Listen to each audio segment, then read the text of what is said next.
Corey and Tamsin, we're here on 42nd Street, which is the dividing line between what has become a site of dueling protests. As you said, this was originally an all-out action day for Palestine, where we have several hundred supporters that are on the south side of Times Square, stretching back at least a couple of blocks. We walked back 2 blocks, and we could still see people gathering, barricades on both sides, filled to the brim with people in the middle.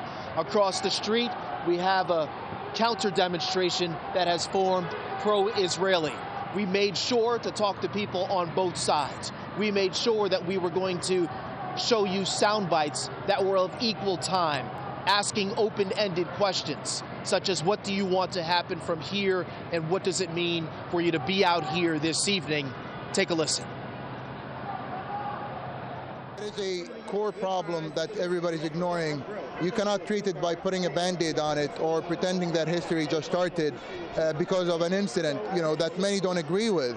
We have to fix the root problem. The problem is the occupation. Asking me what I want to happen? I want to destroy Hamas completely. What are your thoughts on the civilians who have been killed on both sides?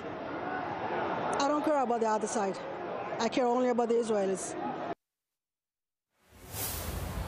Corey, Tamsin, we've all been covering these stories for such a long time, and what we notice immediately is that so many people on both sides of the demonstrations, when you talk to them, when you go into the crowd, you hear an inability to differentiate what is happening between the decision makers of the military operations and the people who live on both sides, in Israel and in Palestine. The people here who we spoke with on the pro-Israeli side, they see these Palestinian Americans as hardcore supporters of Hamas, regardless of whether or not that is the case. You stand on the other side of the street and talk to Palestinian Americans, and they see the Israelis and Israeli Americans standing on the other side of the street as representatives, direct representatives of the government. And that is always going to be an obstacle to conversation when we're just standing and talking to people and eavesdropping and listening to the dialogue.